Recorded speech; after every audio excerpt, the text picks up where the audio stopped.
बिस्मिल्लाहिर्रहमानिर्रहीम। खातिन हज़रात, दुनिया में 1 फुट में 12 इंच होते हैं हर जगह, और 1 किलोग्राम में 1000 ग्राम होते हैं हर जगह। ये नोन हैं जिन पे सबका इत्तेफाक है। इसे बुनियादी म्यार कहते हैं। तो म्यार हमेशा हर सबका माना हुआ होता है। इसी तौर पे जो इज्जत है और जिल्लत है, इसके भी म्यार तयशुदा होते हैं। यानी आप खुद से कोई चीज़ तय कर लो कि मैं इस लेवल पे जो करूँगा, जबकि वो दुनिया में माना हुआ ना हो, नोन ना हो, तो माना नहीं जाएगा। इसमें बड़ी बड़ी दिलचस्प चीज़ें होती हैं।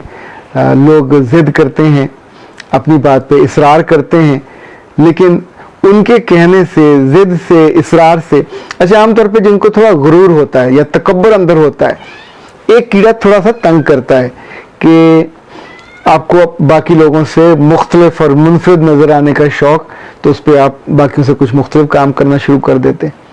कहीं कहीं गलती से होता है, कहीं कोताही से होता है, और कहीं यूँ समझें कि हमाकत से होता है। जिन दिनों अभी मेरी नौजवानी के दिनों का आगाज़ था और मेरा पहला करियर का था जॉब फिरोजगंज में था, तो हमारे कुलीग थे बशीर राही, जो तालीम और तरबियत के वो थे, रेगुलेशन मैनेजर थे। तो एक रोज़ अपने किसी दोस्त को मेरे पास लेके आए और उन्होंने कहा कि सुना आप हाथ देखते हैं। तो मैंने कहा देखता तो हूँ, लेकिन सबके सामने नहीं देखता। उसने कहा कोई मसला नहीं है, ये मेरे दोस्त हैं। हमारे उस वक्त सब एडिटर होते थे, नईम साहब नजरिया पाकिस्तान वाले, वो भी वहाँ थे, और एक आध कोई और बंदा भी था। तो उन्होंने हाथ आगे किया, मैंने हाथ पकड़ा, पकड़ के मैंने उससे कहा कि आप ना ही दिखाएं तो बेहतर है। उसने कहा नहीं नहीं, आप देखें, मैं तो बिल्कुल एक खुला डुला आदमी हूँ, मेरी किताब, जिंदगी की जो किताब है वो खुली है, सब जानते।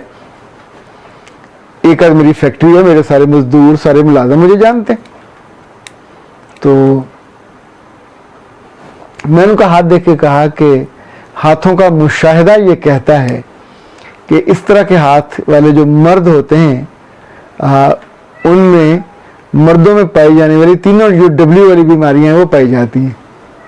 अच्छा, एकदम वो चौंके, कहने के ठहरे। उन्होंने बशीर साहब को वहाँ से उठाया, जो बाकी लोग थे उनको भी कहा। तो फिर उन्होंने मुझे कहा कि अब देखिए। तो मैंने हंसते हुए कहा कि ये बताएं, आपकी ज़िंदगी का जो प्राइम टाइम है वो कैसे गुजारते हैं? खाना बाहर खाते हैं, घर खाते हैं? तो उसने कहा घर खाता हूँ।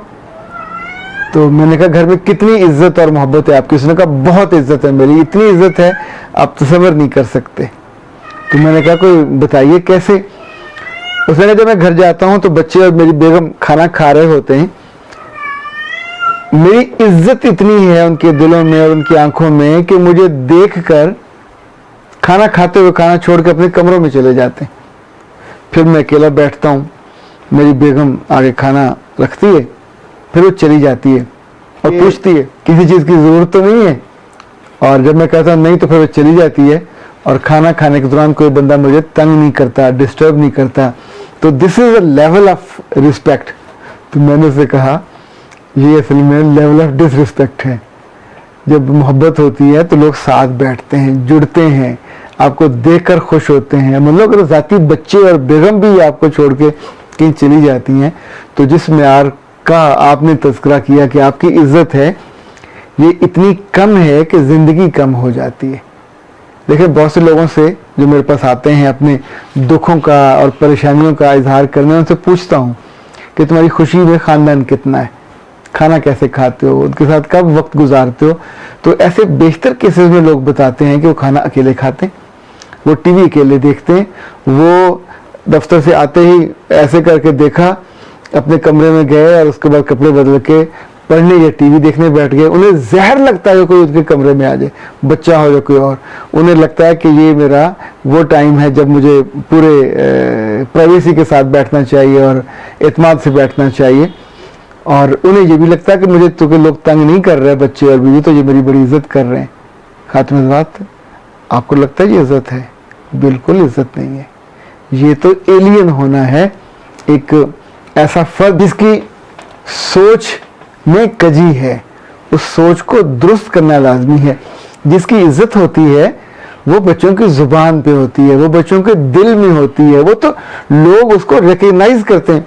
आप सोचिए, मजेदार बात आपको बताऊं, अल्लाह के रसूल के ज़माने में कुछ कैदी उनके सामने लाए गए, उसमें एक बड़ी खूबसूरत और नौजवान लड़की थी।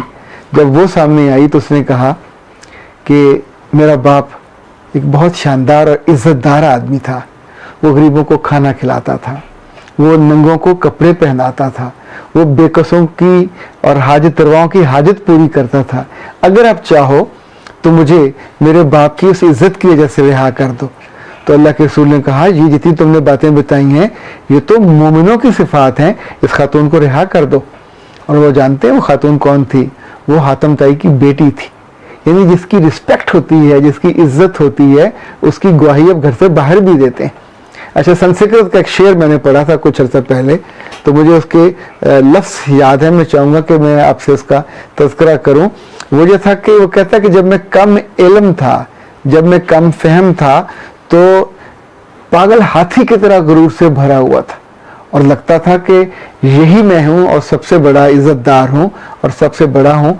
और इस गलत फहमी की वजह से मेरा दिमाग आसमान पे पहुंचा रहता था।